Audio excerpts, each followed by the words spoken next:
Baik, yang pertama ya, pemimpin harus mau mendengar apa kata rakyatnya. Yang kedua, pemimpin harus mau melihat apa yang dikatakan oleh rakyatnya. Ketiga, pemimpin harus mau merasakan apa yang dirasakan oleh rakyatnya. Sudah tentu dalam hal ini perlu ya, nanti kami akan turun langsung ke lokus di mana hal-hal tadi disampaikan daerah terisolasi bersama dengan pemimpin daerah sampai ke tingkat desa. Dengan kebersamaan pasti kita bisa mengatasi ya. Kabupaten terbatas, kecamatan terbatas, DD terbatas, maka provinsi harus turun untuk mengeroyok ya, menangani jalan untuk menembus keterisolasian di Kalimantan Tengah ini. Tanpa kebersamaan kita tidak akan bisa. Sekali lagi, pemimpin, terutama pemimpin tingkat provinsi, harus mau turun ke daerah, harus mau merasakan apa yang dirasakan oleh rakyat selama ini. Di mana-mana kita lihat jalan provinsi rusak parah, dan ini membuat harga 9 bahan pokok naik meroket dan produksi tidak bisa diangkut, sehingga masyarakat semakin miskin dan semakin menderita. Demikian, ada tambahan? Ya, pasangan nomor urut 1, Bapak Ibu sekalian, kami secara berkala akan turun dan berkoordinasi kepada setiap kabupaten kota. Intinya adalah gubernur, wakil gubernur bersama-sama dengan para bupati, wali kota, terus kemudian para kepala dinas, camat, dan desa bersatu untuk membangun seluruh masyarakat Kalimantan Tengah. Jadi saya mengklirkan Pak Ben, rumah sakit provinsi itu selalu ada untuk seluruh pasien yang ada kena COVID di kabupaten kota Kalimantan Tengah. Nah, terus yang kedua juga, koordinasi dan kepuasan itu paling susah. Dinas kesehatan juga susah. Berarti yang susah itu karena bupati yang susah dihubungin. Memang dilarang anak buahnya. Bantuan dari kami COVID dari provinsi untuk 500.000 per kakak itu ditolak oleh Pak Ben Ibrahim langsung pakai surat. Nah ini kan tidak benar, tidak sayang dan masyarakat, kan kasihan masyarakat Kapuas. Kami pun mengeluarkan kartu juga, sama kartu berkah. Ini sudah berlaku sejak kami jadi gubernur. Kalau gratis-gratis itu sudah paling gampang. Yang penting bagaimana mencari uangnya yang penting, Pak Ben. Ya, saya kira yang lebih penting adalah bagaimana untuk melakukan tracing, tracking itu penting terhadap pasien yang terus ada, ya itu penting. Kemudian stimulus ekonomi juga harus diberikan supaya ada kesinambungan di dalam mengatasi pandemi dan menghadapi pandemi COVID ini. Terima kasih. Baik. Ya, selanjutnya saya akan kembali membuka amplop yang tadi sudah saya tandai. Ini adalah amplop yang dipilih oleh paslon nomor urut 1. Setelah saya bacakan pertanyaan, Bapak berkesempatan untuk menjawab pertanyaan yang ada di dalam amplop yang telah disusun oleh tim perumus materi. Pertanyaan untuk paslon nomor urut 1. Agenda untuk memperkokoh NKRI menghadapi berbagai tantangan dinamika stabilitas politik. Stabilitas di area lokal sangat penting sehingga mampu mendorong pertumbuhan ekonomi, terpeliharanya kebinekaan serta terwujudnya partisipasi masyarakat. Isu penting yang perlu disikapi secara serius diantaranya yaitu isu sentimen SARA, eksploitasi politik, identitas, ujaran kebencian dan maraknya berita hoax. Jika Anda terpilih menjadi gubernur dan wakil gubernur Kalimantan Tengah, apa agenda konkret Anda untuk mewujudkan stabilitas politik serta apa upaya strategis Anda dalam penguatan demokrasi di Kalimantan Tengah? Kami berikan kesempatan untuk menjawab, durasi 2 menit dimulai dari Anda berbicara. Bapak Ibu sekalian, Kalimantan Tengah ini terdiri dari 14 kabupaten kota yang beraneka, yang banyak suku agamanya dan mempunyai falsafah Humak Betang. Maka dari itu ketika Ben Ujang dipercaya oleh masyarakat Kalimantan Tengah, kami akan memperlakukan semua masyarakat itu secara adil. Kemudian pembangunan juga merata, juga pendidikan, tidak membedakan suku agama. Nah, maka dari itu dengan adanya kita pemilu gubernur, wakil gubernur ini juga, kami sekalian juga ingin mengajak kita hindari ujaran-ujaran kebencian, kemudian menghujat satu dengan yang lain, menuduh yang bermacam-macam ya. Karena apa? Kami berharap bahwa pemilu gubernur dan wakil gubernur ini nanti akan terpilih yaitu gubernur dan wakil gubernur yang betul-betul yang terbaik dan disukai oleh masyarakat Kalimantan Tengah, sehingga masyarakat akan maju dan sejahtera ke depan. Silakan. Baik, ya saya kira ya yang cerdas, merakyat ya, juga berprestasi. Ini penting ya, dan saya pikir ya saya tidak susah. Siapa saja yang mau berkomunikasi sama saya selalu terbuka. Enggak pernah saya menolak, enggak pernah saya susah menerima orang. Tadi saya katakan, orang dari kampung sekalipun saya terima. Sampai jam 1 malam saya terima tamu, jam 2 malam, dari jam 6 pagi. Jadi kembali lagi, ini untuk ya, bagaimana kita dekat dengan rakyat, sehingga ya, persatuan dan kesatuan menjadi kokoh. Terima kasih. Baik, selanjutnya kami persilakan untuk paslon nomor urut 2 untuk menanggapi jawaban dari paslon 1. Durasi Anda 1 menit 30 detik dimulai saat Anda berbicara. Pertama saya ralat itu, Kalteng ini terdiri 13 satu kota, bukan 14 kabupaten, satu kota. 13 kabupaten, satu kota, satu provinsi. Mengkelirkan aja supaya nanti enggak masyarakat itu tahu, jangan mau coba membawa perubahan tapi tidak mengerti. Nah, terus yang saya menangani banyak pasien dari Kapuas yang kena bibir sumbing, kanker, tumor, semuanya. Terus penyumbang kebesaran kemiskinan itu adalah dari Kabupaten Kapuas. Yaitu ekonomi bagus ya akui, tetapi dari kemiskinan itu Kapuas yang tertinggi. Terus stunting yang tertinggi juga 42% sekian di Kapuas. Jadi ada anak-anak kita yang nanti stunting belita itu nanti pertumbuhannya dia tidak bisa tinggi, tapi intelijensinya akan berkurang. Nanti mereka akan tidak bersekolah. Mungkin ada sampai 18.000 balita yang ada di Kapuas, kecerdasnya akan berkurang. Untuk menjaga ini semua, saya rasa bukan janji, tapi bukti, realita. Saya memang tidak bisa berkata-kata, tapi saya sampaikan. Saya apabila dapat amanat, saya yakin saya bisa membuat Kalimantan Tengah lebih baik lagi ke depannya. Ya, saya kira diperlukan juga political will seorang pemimpin untuk bisa mendengarkan, mencermati dan mencatat apa yang menjadi aspirasi rakyat kita, sehingga Pasar Puma Betang bisa kita wujudkan di bumi Kalimantan Tengah yang kita cintai ini. Terima kasih. Iya, selanjutnya paslon 1 akan menanggapi kembali pernyataan yang sudah disampaikan oleh paslon 2. Durasi Anda 1 menit dimulai saat Anda berbicara. Bapak Ibu sekalian, saya pikir saat ini memang masyarakat kita lagi susah.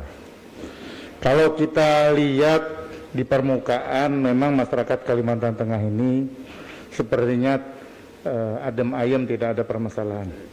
Tetapi memang dari sektor pendidikan, coba ya, pendidikan kita akibat pandemi ini banyak sekali masyarakat kita yang tidak bisa mengikuti. Kalau masyarakat kita yang tidak punya handphone Android, kemudian sinyal nggak ada, nggak bisa sekolah. Terus kemudian banyak yang kena PHK, ada yang dirumahkan dan sebagainya. Baik, saya laporkan kepada Bapak Sugianto Sabran ya, bahwa stunting kita sudah urutan ketiga, Pak. Jadi artinya terbaik. Jadi bukan terjelek ya. Ini yang pertama ya. Waktu Anda sudah habis dan selanjutnya saya akan kembali membukakan amplop yang tadi telah dipilih oleh paslon nomor urut 2. Kita akan membacakan pertanyaan dari tim perumus materi yang ditujukan kepada paslon nomor urut 2.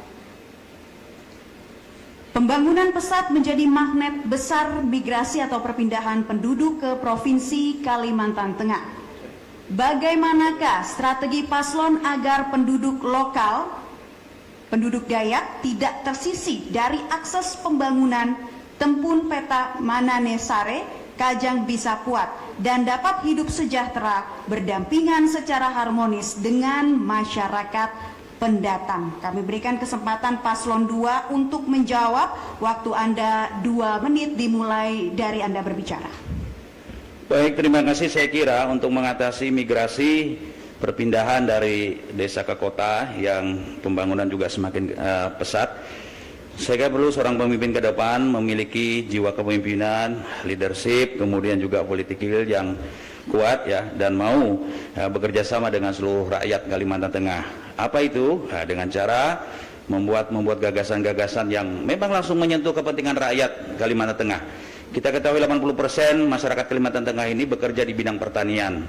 Nah, oleh karenanya saya kira Bapak Haji Sugianto Sabran adalah seorang calon yang juga selaku petahana. Beliau sudah juga membuat gagasan-gagasan yang brilian saya kira ya, dengan terbangunnya program ketahanan pangan nasional yang merupakan kepercayaan pemerintah pusat kepada pemerintah provinsi Kalimantan Tengah. Itu merupakan solusi saya kira. Solusinya apa? Karena akan di semua kabupaten kota akan terbangun ya, terbangun kegiatan-kegiatan food estate yang terintegrasi dengan industri. Ada industri hulu, ada hilirnya. Kemudian masyarakat juga dilibatkan dengan potensi yang dibangun berdasarkan potensi kewilayahannya. Ya, di Kabupaten Kapuas, contoh seperti Pak Ben ada pertanian padi, di daerah saya juga Pulau Pisau juga pertanian. Mungkin kita bangun juga nanti. Inilah yang sedang digagas oleh pemerintah di bawah kepemimpinan Pak Sugianto Sabran yang ke tahun akan datang ya, karena kepercayaan pemerintah pusat, sehingga kita bisa membuat masing-masing kabupaten nanti memiliki produk-produk unggulan yang kita andalkan. Gunung Mas bisa dikembangkan untuk tanaman singkong. Kabupaten Barito Utara bisa ditanamkan untuk tanaman jagung. Nah, inilah ada produk-produk yang dihasil sehingga ini melibatkan masyarakat. Masyarakat dilibatkan dalam usaha-usaha pertanian, bukan diperdayakan, tetapi diberdayakan, sehingga mereka nanti bisa berusaha dengan baik di tengah pandemi COVID-19 ini. Mereka bisa meningkatkan pertumbuhan ekonomi dan penghasilan keluarganya. Ini lebih penting saya kira untuk dilakukan untuk membina ke depan. Terima kasih. Iya, waktu sudah habis. Dan selanjutnya kami persilakan paslon nomor urut 1 untuk menanggapi jawaban dari paslon nomor urut 2. Waktu Anda 1 menit 30 detik dimulai saat Anda berbicara. Baik, saya kira ya, ketahanan pangan nasional atau PUSTET itu program pemerintah pusat. 1. Kedua, ya supaya ya penduduk lokal tidak terpinggirkan. Mereka dilatih, diberi training. Ya, sehingga mereka nanti akan terlibat semua. Ini ya, sekali lagi ya, perlu dilatih, diberikan keterampilan sehingga tidak tersisihkan. Demikian ya, tambahan Pak. Ya, Kalimantan Tengah saat ini saya tidak begitu mendengar ada investor yang masuk berinvestasi di Kalimantan Tengah. Jadi salah satu persoalannya saya dengar Pak Sugianto sering memberikan syarat-syarat khusus untuk kepentingan pribadi dengan para investor ini. Nah, ke depan kami akan undang investor supaya lapangan pekerjaan terbuka, ekonomi tumbuh di Kalimantan Tengah ini. Jadi insya Allah dengan adanya lapangan pekerjaan terbuka, ekonomi tumbuh, maka masyarakat akan sejahtera dan Kalimantan Tengah maju. Ya, sudah tentu putra-putri Kalimantan Tengah ya semuanya akan bisa terlibat ya. Tidak ada lagi pengangguran. Itu yang kita harapkan ke depan. Terima kasih. Iya, sudah cukup Bapak. Baik, waktu habis.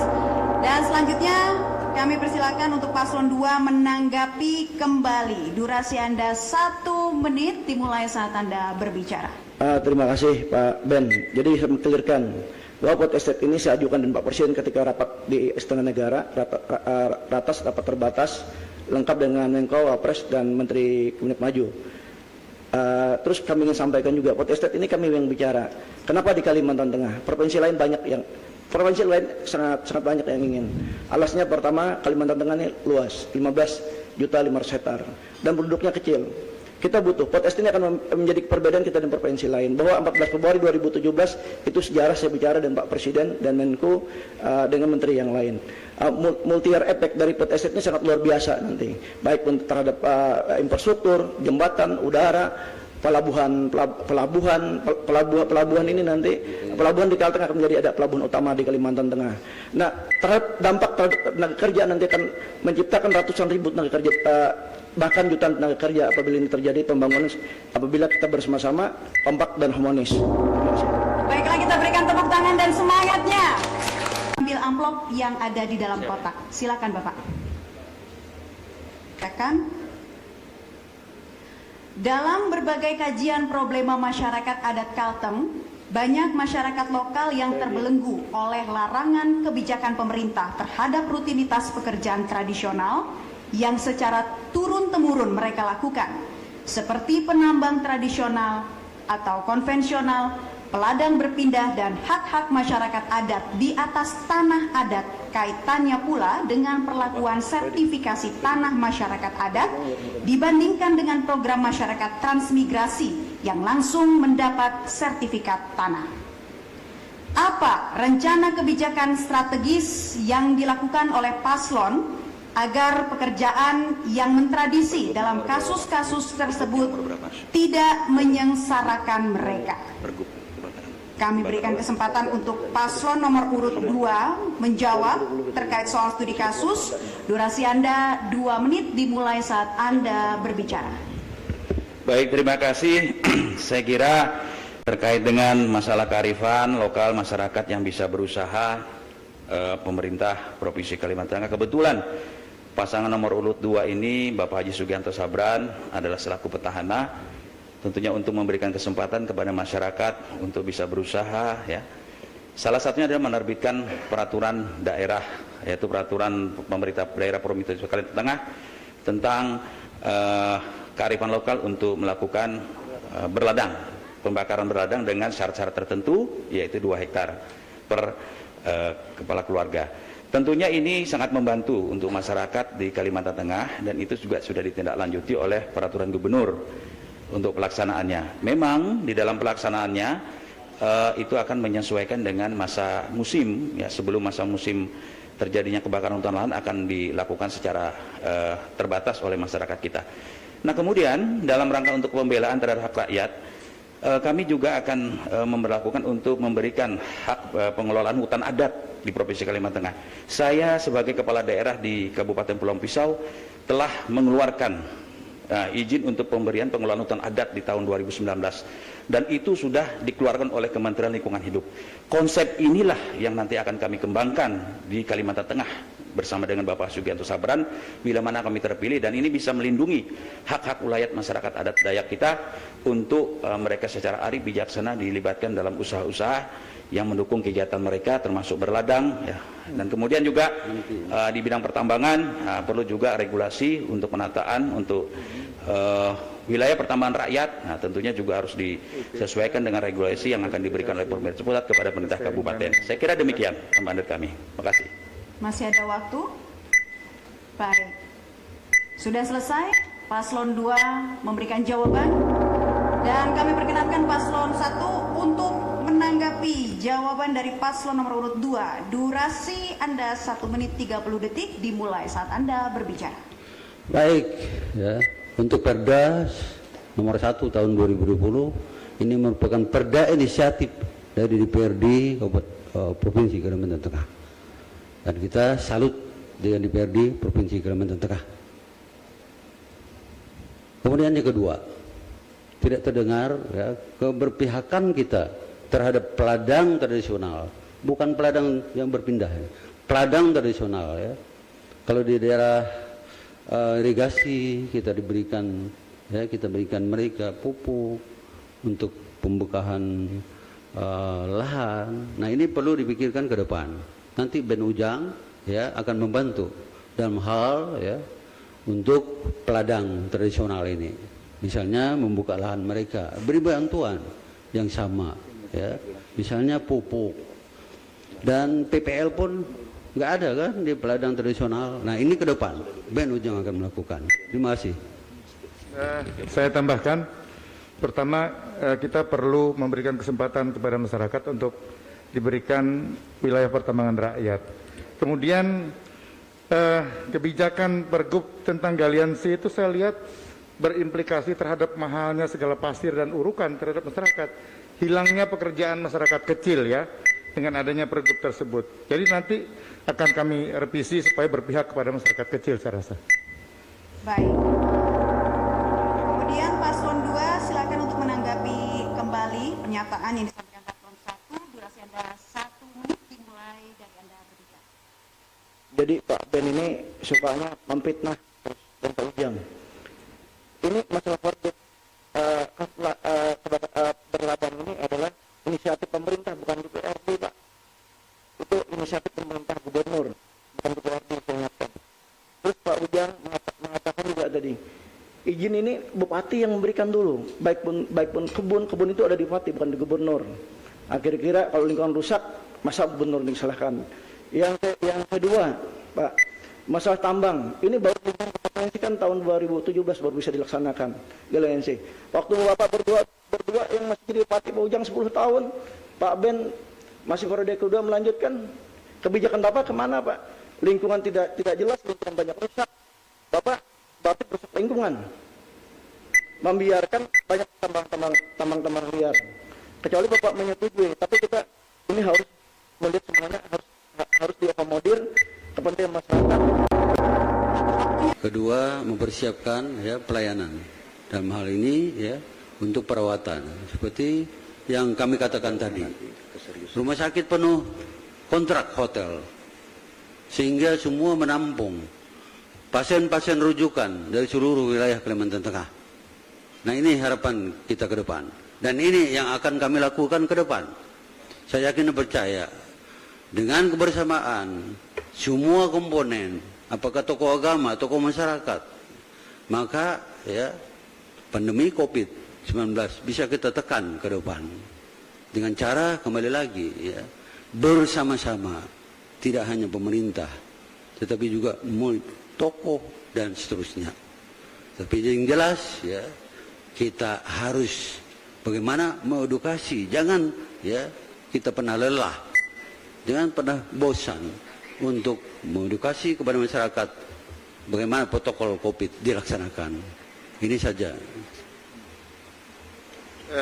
Bapak Ibu sekalian, COVID ini saya rasa kita tidak bisa hanya berlaku pasif saja, tetapi kita harus proaktif. Salah satunya adalah bagaimana kita mencari format protokol kesehatan. Jadi protokol kesehatan yang 3 macam yang saat ini itu memang perlu disosialisasikan secara masif di masyarakat. Kemudian setiap desa, kelurahan, kecamatan, bahkan kabupaten itu perlu ada sosialisasi sehingga kita bisa memutus mata rantai COVID. Nah, seiring dengan itu, jadi jangan sampai Pak Sugianto buat baliho sampai ke kampung-kampung jarak 50-100 meter banyak, tapi manfaatnya nggak ada, malah dipergunakan untuk kepentingan politik aja kami lihat di situ. Waktu sudah habis. Nah, perlu penanganan COVID di Kapuas. Ada interpelasi dari DPRD. Ada apa itu? Nanti bisa, itu interpelasi loh Pak, ingat-ingat. Nanti bisa jadi tersangka nanti Pak Ujang. Sosialisasi, satu kita harus menangani sosialisasi dan edukasi. Terus melakukan penekan untuk sosialisasi dan edukasi kepada masyarakat bahwa pentingnya menggunakan protokol kesehatan.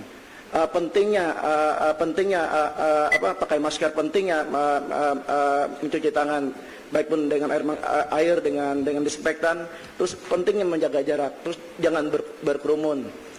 Ini edukasi yang terus menerus sampai dari atas sampai ke tingkat RT. Intinya Pak Ben, intinya ini niat Pak, kepedulian pimpinan. Kalau angka COVID ketiga di Kapuas, apakah Bapak peduli Pak? Kapuas itu adalah bagian dari pemerintah Provinsi Kalimantan Tengah. Kematian 24 orang, Pak, ini nyawa manusia, Pak. Nggak bisa diamkan, Pak. Bapak mestinya harus mengambil langkah-langkah lebih agresif, lebih masif. Tapi Bapak tidak bisa melakukan itu. Bapak itu bupati, bahkan tidak bisa koordinasi dengan kami. Kami cari selalu nggak ada urusan politik yang diurus karena masa politik pas COVID ini. Kemana-mana nggak ada di tempat, cuma wakilnya aja yang ada. Mohon Pak Ben, jadi niat yang penting, realita yang harus dilakukan. Terima kasih. Baik, waktu sudah habis dan kami persilakan kembali paslon 1 untuk menanggapi jawaban dari paslon 2. Durasi Anda 1 menit dimulai saat Anda berbicara. Baik ya, kita berbicara Kalimantan Tengah ya, tidak Kapuas. Kapuas itu penduduknya 416.940 jiwa. Yang terkena sekarang 334 jiwa. Yang meninggal memang ya klaster Goa itu ya 22 orang. Setelah kami melakukan PSBB pertama, kedua itu hanya 1 orang yang meninggal. Yang sembuh 290 sekian. Nah sekarang posisinya hanya 5 yang di dalam perawatan. Jadi saya pikir ya dibanding dengan Palangkaraya penduduknya hanya 162 sekian, yang meninggal lebih dari 23 ya. Mungkin Bapak Ibu yang tahu ya, mungkin ya 60 atau berapa gitu ya. Saya pikir penanganan di Kabupaten Kapuas sudah bagus ya, gugus tugasnya. Demikian ya, terima kasih. Ya. Baik, kami sudah berkeliling di 14 kabupaten kota ya. Hampir semua jalan provinsi rusak parah Bapak Ibu. Ya, 4 tahun terakhir ini ya. Dan masyarakat menjerit, menangis, menderita. Nah, ini luar biasa. Dan saya pernah bertemu seorang kakek tua duduk menghadapi tumpukan sawit yang busuk. Saya juga meneteskan air mata. Teriris rasanya hati melihat penderitaan rakyat. Dan mereka selalu mengatakan pembangunan kurang merata. Pembangunan tidak merata. Nah ini saya minta tanggapan dari Bapak. Di sisi lain PAD tinggi. Tetapi jalan-jalan ini kok tidak ditangani dengan baik. Demikian, terima kasih. Baik, waktu sudah habis. Selanjutnya kami persilakan paslon 2 untuk menjawab pertanyaan dari paslon 1. Durasi Anda 2 menit dimulai ketika Anda berbicara. Kalimantan Tengah terdiri 13 kabupaten kota. Nah, terus jalan nasional ada 2.002 km, jalan provinsi ada 1.272 km. Tentu tidak segampang membalikan telapak tangan. Kami sejak awal fokus di infrastruktur dan kami mengerti fokus di bidang infrastruktur. Terus kami APBD Provinsi Kalimantan Tengah dari 3,4 triliun menjadi 5 triliun lebih. Kami fokuskan ada multi tahap 1, tahap 2. Tahap 1 dan tahap 2 triliun 400, tambah lagi dana reguler hampir kurang lebih 4 triliun 500 miliar. Ini adil. Dari barat, timur, utara, selatan, dan tengah kami bangun, termasuk tempat Pak Ben. Kalau Pak Ben mengatakan di Kabupaten Kapuas itu jalannya jelek, berarti itu salah, Pak. Berarti Bapak nggak pernah jalan ke Dedaup proyek Port Estate itu. Nah, terus jalan Bahur ke tempat Pak Edi di Pelabuhan Bahur, itu ada milik jalan provinsi dan itu mantap. Akhir tahun ini akan jadi jalan mantap. Terus di Barito Timur, itu saya kalah dulu, tapi saya bangun juga, saya menjaga kemajemukan. Padahal di situ banyak orang kita Nasrani, orang Kaharingan, orang Islam sedikit di Hayaping dan Bentok. Itu saya melakukan pembangunan juga merata di semua Kalimantan Tengah. Tentu tidak gampang, harus mencari terobosan-terobosan. PAD yang dulu tidak pernah menyentuh di angka 800 miliar, sekarang sudah menyentuh di angka 1 triliun 700 miliar. Tentu ini harus dipus. Maka dari itu, visi kami ke depan bahwa dalam apabila diberi kepercayaan, PAD ini harus berada di angka 4 triliun sehingga APBD kita harus berada di angka 8 sampai 12 triliun paling lambat 2024. Apalagi dengan adanya Port Estate ini akan membedakan Kalimantan Tengah, Ben. Saya yakin dan percaya dan adanya Port Estate nanti selain lapangan pekerjaan, dampak ke PAD pajak daerah itu akan meningkat sehingga APBD kita ke depan bisa menjadi puluhan triliun sehingga kita bisa melayani seluruh Kalimantan Tengah, melayani desa-desa, tidak ada lagi desa tertinggal dan desa semuanya menjadi desa yang mandiri dan maju ke depannya. Terima kasih. Baik, waktu habis dan kemudian kami persilakan kembali paslon 1 untuk menanggapi jawaban dari paslon 2. Waktu Anda 1 menit 30 detik. Ya, kita berbicara kenyataan. Ruas jalan Tergapulang, Bangkal tidak bisa lagi dilewati. Ruas jalan Pelantaran Perenggian ke Sangai putus di mana-mana. Warga Gunung Mas sudah menjerit, jalannya rusak parah. Kalau di Dahub itu nggak masalah. Begitu juga ya ruas-ruas jalan yang mereka rindukan dari ya Ketingan Muara tembus ke Kotim. Ini dari dulu ya ada janji. Nanti ini ya kami dengan Pak Ujang nanti akan menembus jalan ini dari Muara Ketingan ke Kotim. Begitu juga jalan lingkar di Kotim juga belum terrealisasi. Begitu juga jalan provinsi di ibu kota Sampit juga rusak berat. Ini ya kenyataan. Karena kami berkeliling. Begitu juga ya namanya Patung, Hayaping, Bentot, Pasar Panas dan yang lainnya. Ya. Saya kira kita tidak berbicara jalan nasional, kita berbicara jalan provinsi. Ini ya. Ya, saya tambahkan, saya sarankan kepada Pak Sugianto agar Kita untuk membangun, memberikan motivasi. Karena hal itu anugerah, karena disitulah kelebihan saya jika dari Allah Subhanahu Wa Taala. Waktu habis. Dan selanjutnya ini bergantian ya, paslon nomor urut 2 bertanya ke paslon 1. Dalam hal ini Bapak Sugianto bertanya ke paslon 1, saya berikan kesempatan waktu 1 menit dimulai dari Anda berbicara. Pak Ben, Pak Ujang, kan di Bapak selalu bicara kemiskinan Kalteng apa semuanya, penyumbang kemiskinan terbesar adalah Kapuas, stunting sebesar Kapuas, IPM Kapuas lebih rendah daripada kami Pak. Nah terus saya ingin tahu Pak, gratis semuanya itu Bapak bilang gratis, kartu Kalteng senjata gratis semuanya. Saya ingin tanya, bagaimana cara Bapak mencari uangnya Pak? Karena postur anggaran Bapak sudah tahu. Bagaimana, saya ingin tanya kepada Bapak, bagaimana mencari duitnya Pak yang penting. Rencana banyak Pak, gratis, jangan nanti PHP lagi kepada masyarakat. Kalau saya tidak pernah PHP kepada masyarakat Pak, pasti saya buktikan, paling tidak janji kampanye saya 60-70% bisa saya laksanakan Pak. Kalau yang saya tahu Pak Ben, di mana-mana janji Pak Ujang dulu, di mana-mana janji juga sama jadi bupati. Mengeluarkan izin Tanjung Puting Pak Ujang. Di Sungai Sukunyar di mana? Ini menyebut itu ini yang nggak jelas. Itu kan fitnah Pak, berdosa Pak Ujang. Terima kasih. Baik. Kita tunggu waktu habis. Ya. Dan silakan paslon 1 menjawab. Durasi Anda 2 menit dimulai saat Anda berbicara. Baik ya. Kita ya tenang sajalah. Kita mencari PAD yang gede-gede. Contoh tadi kata Pak Ujang ya bahwa ya, investor harus masuk. Contoh, kalau mau kita dapat gede ya pengerukan yaitu alur Kapuas Murung itu ditolkan, selesai. Contoh lagi, kalau kita mau dapat gede PAD, fungsikan Pelabuhan Betanjung. Pelabuhan Betanjung berfungsi, kita tidak tergantung lagi dengan Trisakti. 10 kabupaten kota tergantung dengan Trisakti. Nah, ini luar biasa. PAD yang disumbangkan oleh Trisakti kepada ya pemerintah daerah, kita sudah survei, kita sudah cari data, kita sudah nanya ke Pelindo, tidak kurang tidak lebih, yaitu 50 miliar.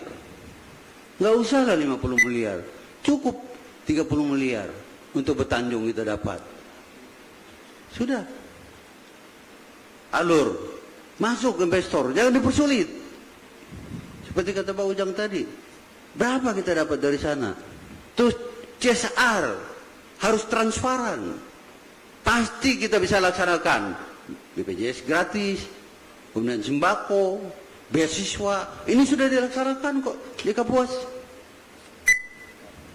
126.000 kakak dapat sembako. Nah, ini ya, begitu juga BPJS. ya, kita semua program yang kita buat di kartu Kalteng Sejahtera itu sudah kita kaji ya. Nanti kalau sudah kami jadi, kami akan jelaskan kepada Pak Sugianto. Jalan Pangkelamun Kolam itu idenya di era Pak Rajab. Beliau bikin itu, tapi yang menyelesaikan saya sampai fungsional, Pak. Waktu habis. Paslon 2 silakan menanggapi jawaban dari paslon 1. Kami berikan waktu 1 menit 30 detik dimulai dari Anda berbicara. Jadi kalau bicara pengerukan alur Kapuas Murung Pak, memang itu untuk dasar PAD kita ke depan. Dan juga ada beberapa jalan yang lain akan kita menjadikan jalan khusus, jalan berbayar. Ini untuk meningkatkan PAD kita Pak Ben. Tapi kalau mengenai investor Pak, saya bicara Pak, kita insya Allah di tahun 2022 akhir itu ada tebu dan ada pabrik gula di Kalimantan Tengah. Ada komoditi-komoditi lain, coklat, kopi kita galakkan, kita tidak tergantung dengan CPO yang turunnya sawit, kita juga tidak tergantung lagi dengan komoditi batu bara ke depan, tetapi beberapa komoditi di Kalimantan Tengah. Apalagi dengan adanya food estate yang terletak di Kabupaten Kapuas, Pulang Pisau, dan ada singkong terletak di 8 kabupaten, ini akan menjadikan provinsi Kalimantan Tengah akan beda dari provinsi lain. Nanti efek multi efeknya termasuk ke pendidikan, ke kesehatan, semuanya. Ini akan terjadi dengan masuknya food estate. Nah, yang lain juga perlu saya sampaikan, saya minta doa kepada masyarakat Kalimantan Tengah. Kalimantan Tengah saya canangkan juga, saya sudah bicara dengan Pak Presiden bahwa Kalimantan Tengah untuk menjadi kedaulatan daging, bahkan secara nasional. Tapi cita-cita saya selaku gubernur, saya menginginkan bahwa Kalimantan Tengah harus bisa mengalahkan Australia. Jadi tidak memutus mata-mata rantai import selama ini.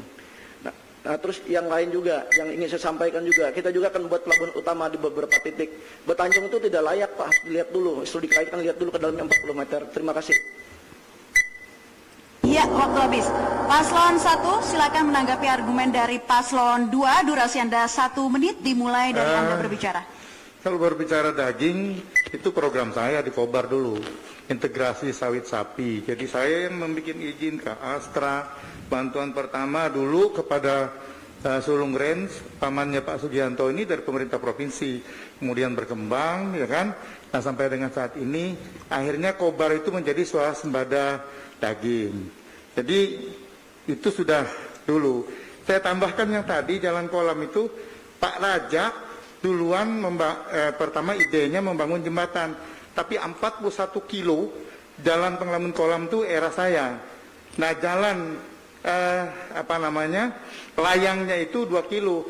Jadi kalau Pak Sugianto ini hanya melanjutkan saja 2 kilo. Memaksakan kehendak kita, kemudian melarang seseorang untuk tidak memilih, apalagi ketika kita berkampanye dilakukan secara masif untuk aparatur ya, dan di bawahnya itu untuk melarang memilih calon tersebut. Terima kasih. Ya, baik. Paslon 1 silakan menjawab. Waktu Anda 2 menit, dimulai ketika Anda berbicara. Saya sebenarnya sependapat dengan yang disampaikan oleh calon wakil gubernur nomor urut 2, tetapi kan yang sering melakukan itu kan Pak Sugianto nih. Dulu aja 2010 sampai di DIS di MK itu karena pelanggaran yang luar biasa, ada intimidasi di sana sini. Jadi terus kemudian beliau menyalahkan saya, seolah-olah sayalah yang salah. Nah, saya juga berharap pemilu kita di pemilihan gubernur sekali ini harus betul-betul fair play dari penyelenggara, semualah termasuk aparat. Karena apa? Kami akan jaga ini semua titik. Kami juga duga ada pemanfaatan ASN dan lain sebagainya. Ini kami jaga semua. Nah, mari kita melaksanakan kita sebagai paslon agar supaya dalam berkontestasi pilgub dan wakil ini betul-betul kita melaksanakannya secara fair sesuai dengan ketentuan yang berlaku, sehingga kita mendapatkan gubernur dan wakil gubernur ini yang betul-betul sesuai harapan rakyat, jangan mencurangi. Nah, money politik juga nanti kami jaga. Nah, toleransi bagi kami harga mati, ini umat betang, kami sepasang. Jadi sudah mewakili semuanya buat kami. Artinya apa? Persoalan toleransi, ekonomi dan sebagainya tidak. Ini kan persoalan leadership, saya rasa. Leadership tidak boleh otoriter ya. Dengan anak buah juga harus baik-baik. Dengan AS, biar mereka tuh merasa aman, merasa nyaman selama bekerja. Ini kan saya dengar informasinya sebentar-bentar ganti apa semua. Jadi merasa tidak aman dan nyaman bagi ASN itu. Ini leadership. Iya, waktu habis. Paslon 2 kami persilakan untuk menanggapi jawaban dari Paslon 1. Waktu Anda 1 menit 30 detik. Terima kasih Pak Ujang. Jadi saya diajar sama orang tua saya harus jujur, jangan merampas hak orang lain. Mungkin di keluarga Pak Ujang udah biasa untuk rampas-merampas itu dalam keluarga mungkin ya. Karena bagaimanapun pemenang harus dihargai tahun 2010 itu. Tapi Pak Ujang menjolimi saya seolah saya keluarga ini. Contohnya Akil Muhtar ketangkap, Pak Ujang masih lepas loh. Nanti kalau ada novum baru, Pak Ujang nanti bisa jadi tersangka nanti. Nah terus yang kedua, masalah di Kapuas. Kami Pak Bawaslu terus terang, Kapuas itu kepala desa masif itu sampai camat seluruh ASN turun semuanya. Padahal kalau saya lebih bisa saya kalau laksanakan. Tapi saya tidak menggunakan struktur itu. Saya ingin pemilihan betul-betul jujur, adil, dan mendapatkan pimpinan yang betul-betul yang dipilih oleh masyarakat. Karena suara masyarakat adalah suara Tuhan. Tapi di Kapuas, Pak Bawaslu sekali lagi, desa semuanya diancam oleh Pak Ben, kepala dinas semua diancam, camat semuanya diancam, diarahkan untuk menangkan mereka. Ini kan tidak boleh Pak. Nah ini saya minta Bawaslu harus mengklirkan ini Pak. Betul-betul kepala desa ini berjalan apa adanya. Pantas aja Kapuas nggak bisa maju. Karena bupatinya begini rupanya. Bagaimana mau jadi gubernur? Kalau jadi gubernur, lebih bermasalah lagi nanti ke depannya. Apalagi Pak Ujang, hal yang merampas hal biasa aja. Bahkan sapi terintegrasi dan sawit pun diakui punya dia. Padahal dia jagung aja nggak sukses, dia nggak klaim karena jagungnya hancur, pabriknya hancur, gagal ujungnya. Itu bisa jadi tersangka loh Ujang. Terima kasih. Ya, waktu habis. Paslon 1, silakan menanggapi kembali apa yang disampaikan Paslon 2. Waktu Anda 1 menit dimulai ketika Anda berbicara. Baik, ya kita nggak usah emosi lah. Ya, kalau tidak ada bukti, ya kita berbahaya ngomong ya. Tanyakan kepala desa, ya, tanyakan SN. Ya, saya pikir ya, kita ya berbicara program lah.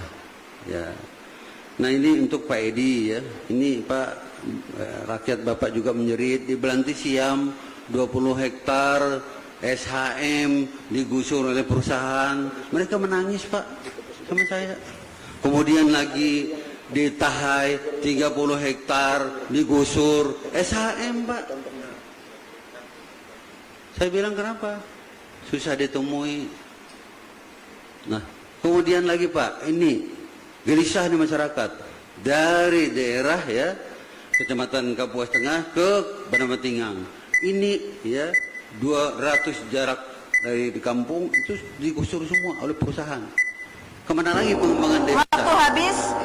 Selanjutnya kami persilakan Paslon 1 untuk bertanya ke Paslon 2. Dalam hal ini yang bertanya adalah calon wakil gubernur. Paslon 1, Pak Ujang silakan, durasi Anda 1 menit dimulai saat Anda berbicara. Pak Sugianto, saya ingin bertanya ya, Bapak berdua lah. Saya rasa sudah aja lah, kan sering sekali nih saudara melakukan ya tanda petik pengambilan hak-hak masyarakat seperti yang terjadi di Kinipan. Saya rasakan janganlah suka menggunakan kekerasan tanda petik ya. Apalagi saudara kan sudah jadi gubernur. Nah ini kan sudah keluarga ini menguasai ekonomi, kemudian politik. Jadi akhirnya kan ya menurut saya menghalalkan segala cara. Nah ini kan perlu, bagi masyarakat itu sebenarnya tidak ada masalah. Mau seperti apapun dinasti dan lain sebagainya itu tidak masalah. Yang penting itu amanah Pak Sugianto, adil, tidak peduli soal suku. Waktu sudah habis. Paslon 2 silakan menjawab pertanyaan dari Paslon 1. Waktu Anda 2 menit. Jadi sebetulnya ini bukan beratu gagasan, tapi karena memfitnah ya saya harus jawab. Masalah kini pun ini gampang kok Ujang. Bupatinya itu kan izin kebun bupati yang mengeluarkan Pak Ben. Boleh ingat bupati yang mengeluarkan masuk Kalimantan Tengah. Dan bupati yang mengeluarkan izin untuk SML itu karena keluarga itu bupatinya Insinyur Murkan. Kadernya Gerindra yang sekarang jadi ketua tim oleh Pak Ujang dan Pak Ben. Kalian berdua suka sekali memfitnah terus. Orang adu gagasan Pak, bagaimana membangun Kalimantan Tengah itu lebih bagus Pak. Jangan seperti malaikat berbicara, tapi hatinya seperti iblis bersetan. Nggak bagus Pak mendidik masyarakat. Kalau saya terbuka orangnya, apa yang saya katakan harus saya katakan. Kinipan itu, ya memang betul apa adanya bahwa itu memang Pak Murkan, Insinyur Murkan bukan gubernur. Salah sedikit gubernur yang dulu, salah sedikit rusak di Kapuas gubernur.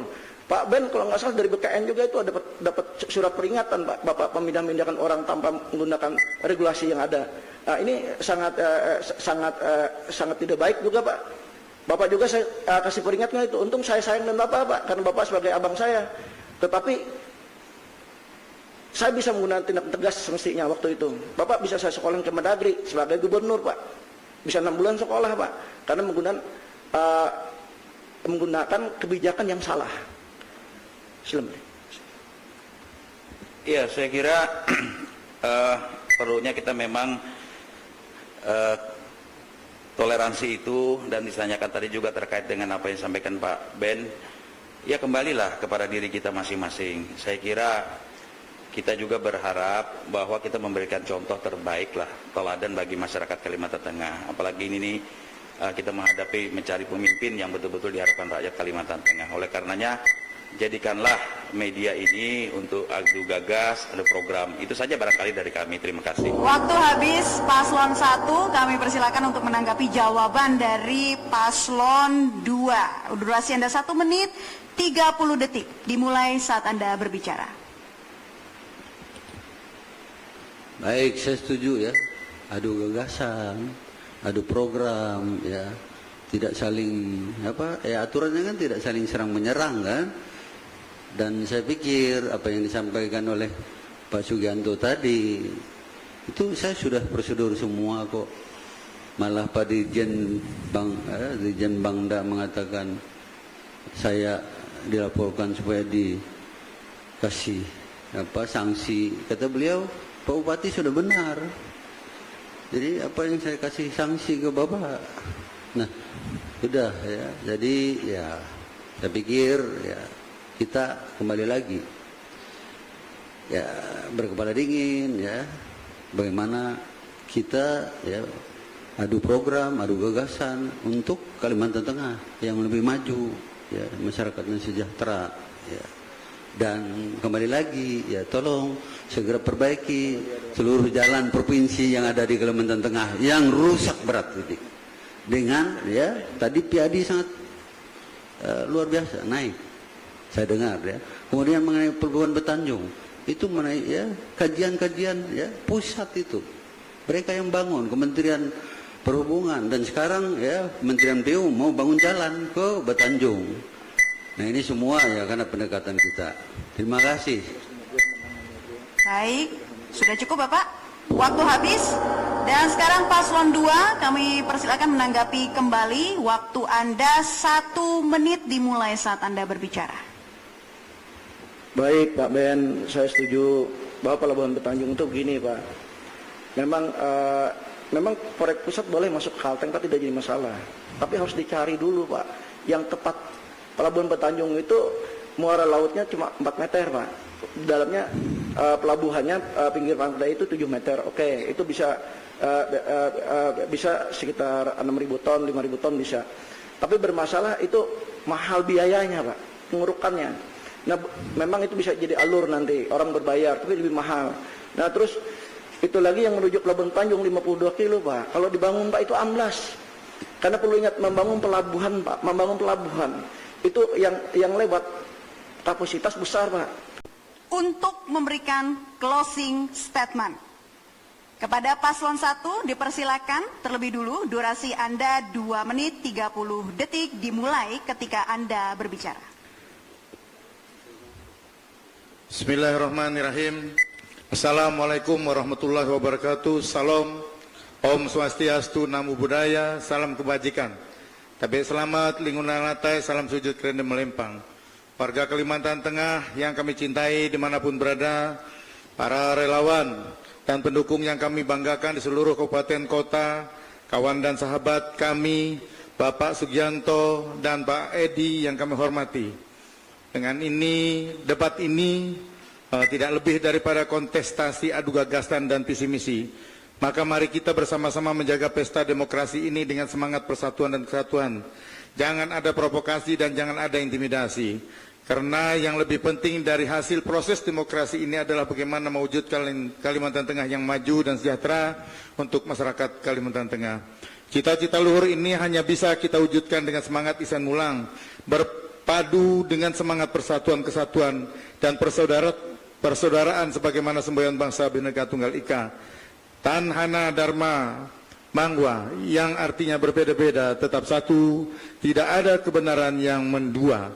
Kita jadikan Kalteng ini rumah bersama dengan semangat Humma Betang, sebuah prinsip persaudaraan dalam satu atap, satu rasa, satu jiwa, sebuah prinsip yang mengedepankan kebersamaan, pembangunan yang kolaboratif, partisipatoris. Kami menyadari bahwa kami bukan siapa-siapa. Kami tidaklah berarti apa-apa tanpa masyarakat. Maka izinkan kami, Ben Brahim S. Bahat dan Ujang Iskandar, mengajak seluruh masyarakat Kalimantan Tengah, tokoh masyarakat, tokoh adat, ulama, pastor, pendeta, partai pengusung, relawan untuk ikut terlibat dalam gerakan perubahan. Pada masa pandemi ini kami, Ben Brahim S. Bahat dan Ujang Iskandar, dari hati yang paling dalam kami menyampaikan rasa terima kasih kepada seluruh elemen yang telah berjibaku mengatasi pandemi. Kami juga mendoakan agar kita semua senantiasa dilindungi dan diberi kesehatan dan dijauhi dari COVID-19. Ingat 3M, memakai masker, menjaga jarak, dan mencuci tangan. Mari bersama melangkah untuk perubahan, bersama-sama mewujudkan Kalteng baru, maju, dan sejahtera. 9 Desember 2020 ke TPS, coblos nomor 1. Iya, demikian closing statement dari paslon nomor 1. Selanjutnya paslon 2 juga kami persilakan memberikan closing statement. Waktu Anda 2 menit 30 detik dimulai ketika Anda berbicara. Bismillahirrahmanirrahim. Assalamualaikum warahmatullahi wabarakatuh. Tapi selamat lingkungan alaitai, salam sujud kerana menempang adil kata lino. Bercermin ke surga bersengat ke jubatan solom. Om Swastiastu, Namo Buddhaya, Salam Kebajikan Rahayu. Selamat malam dan salam sejahtera bagi kita sekalian. Narai kabar masyarakat Kalimantan Tengah. Keberhasilan pembangunan Kalimantan Tengah saat ini adalah buah kebersamaan kita sebagai ulu itah Kalimantan Tengah yang berikhtiar tanpa rasa lelah dan tak henti memanjatkan doa sebagai tanda rasa syukur. Tak bisa dipungkiri pencapaian Kalteng hari ini merupakan lintasan panjang pembangunan yang telah dirintis para pendahulu kita, dari mulai Pak Melono, Pak Cilkriwut hingga Pak Tersnarang. Harus diakui bahwa pencapaian saat ini belum sepenuhnya tercapai. Karena itu Kalteng makin berkah, memerlukan kekompakan, kolaborasi, dan sinergi di antara kita, keharmonisan semua kita. Kami harus terus bekerja keras sampai semua daerah terhubung dan terkoneksi melalui infrastruktur strategis. Kami harus terus bekerja sampai anak-anak kita mendapat akses pendidikan, kesehatan, dan juga pada akhirnya nanti menuju masyarakat yang makmur dan sejahtera. Semua pekerja mendapat haknya, para petani dan nelayan terpenuhi kebutuhannya, dan masih banyak lagi yang lain. Dukungan masyarakat yang antusias menjadi energi untuk terus berikhtiar memberi yang terbaik, sebagaimana dipesankan oleh orang tua kami. Bekerjalah dan berdoalah, upayakan yang terbaik, bersikap jujur, selebihnya kita pasrahkan kepada Yang Maha Kuasa. Dengan restu orang tua, insya Allah para pendahulu kita juga dari segenap masyarakat Kalimantan Tengah, kami berkomitmen melanjutkan ikhtiar kita bersama-sama mewujudkan Kalimantan Tengah semakin berkah. Untuk itu saya minta pada tim sukses, para tim relawan, mari bekerja keras, tidak perlu menggunakan hoaxnya ke masyarakat.